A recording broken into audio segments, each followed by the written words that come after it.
back, everyone. Today's review is of the Gen 4 Glock 19, probably one of the most controversial Glocks ever made for a reason. And a little backstory on this is, for those of you guys that weren't subscribers to my old channel before I moved over here, the very first video I ever uploaded on YouTube was a cell phone video that my wife took, and it was of the first Gen 4 Glock 19 I had, and it was atrocious. The ejection was everywhere, brass to the face. It was everything that people claim happens on the internet. I ended up sending it back to Glock 3 times. They eventually replaced the gun, and that's the gun we're going over today. This gun right now has about 1,200 rounds through it, so we're going to go over it and see if they've maybe fixed some of the issues. But that's about it. We'll step over here, do some shooting from the 12-meter line, break the gun apart, talk about some of the fixes that Glock has instituted, and that'll be it. All right, let's see what we can do. See if we can hit a little bit of steel. Hopefully.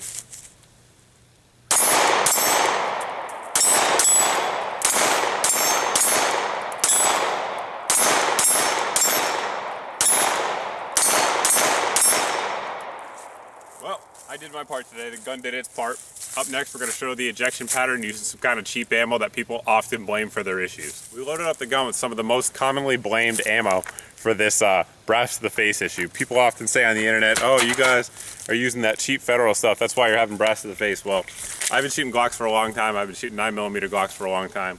None of those ones I had before the Gen 4 Glock 19 ever gave me any issues with that same ammo. So in my opinion, it's not the ammo, it's the gun, the ones that are problematic anyway.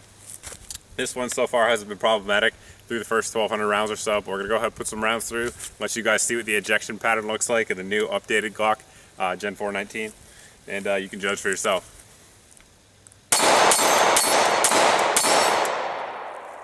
So, I mean, it's not exactly throwing it 10 feet, but it's definitely throwing it up to the right, just like it should, even with the problematic ammo that some people claim.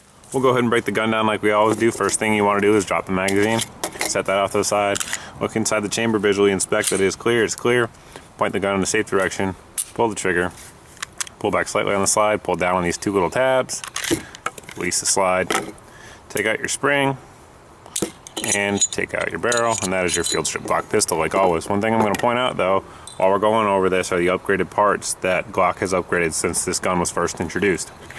You can see here, I'll try to get it on camera there, but the ejector here is now number 30274, which is different from the original one that I came out with. So if you have Gen 4 Glock and you don't have that, that's the updated part.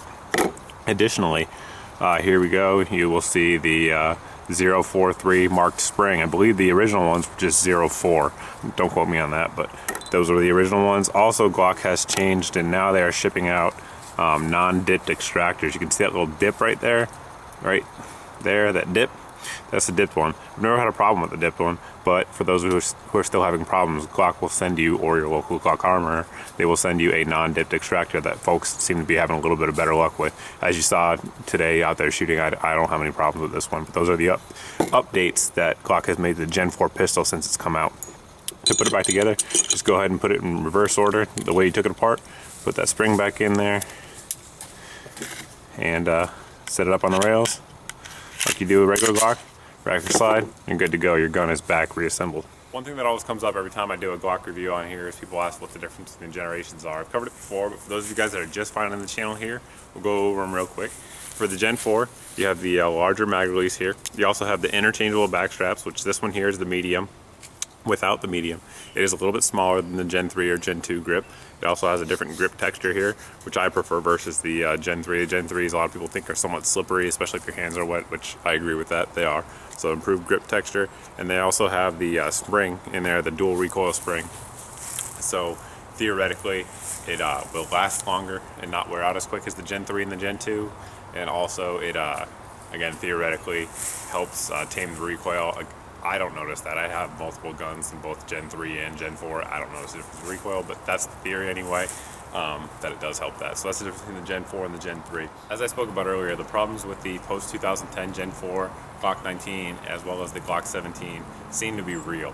That also includes, I should mention, the Gen 3 Glock 19 and Glock 17s made during that period. From what I've seen, the 34s and the 26s seem to have escaped it for whatever reason. Those problems are real. That said, I think they are relatively minor. Glock puts out a ton of guns, and the 19 and the 17 are one of the most popular ones among them. And for all the guns they put out, the reports of problems seem to be relatively small. I have all of the 9mm Glocks in Gen 4, as well as this one, so it's total that I've gotten 5 with the replacement of this one, and only one of the 5 has been problematic. So in general, I'd say they're still a safe gun to buy, and Glock will take care of you if you do have a problem. At least in my experience, you may have to send the gun back a couple times, but they will take care of you. But the problems are real, and every day it does seem that Glock's getting a handle on it, and the problems are somewhat decreasing, but they are still out there occasionally.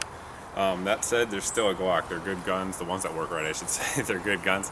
Reliable, durable, easy to clean, easy to maintain, have a million aftermarket accessories, all the things that Glocks are known for.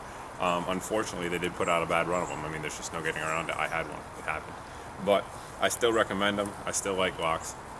They're still simple guns that work, and that's really what you want from a gun, in my opinion.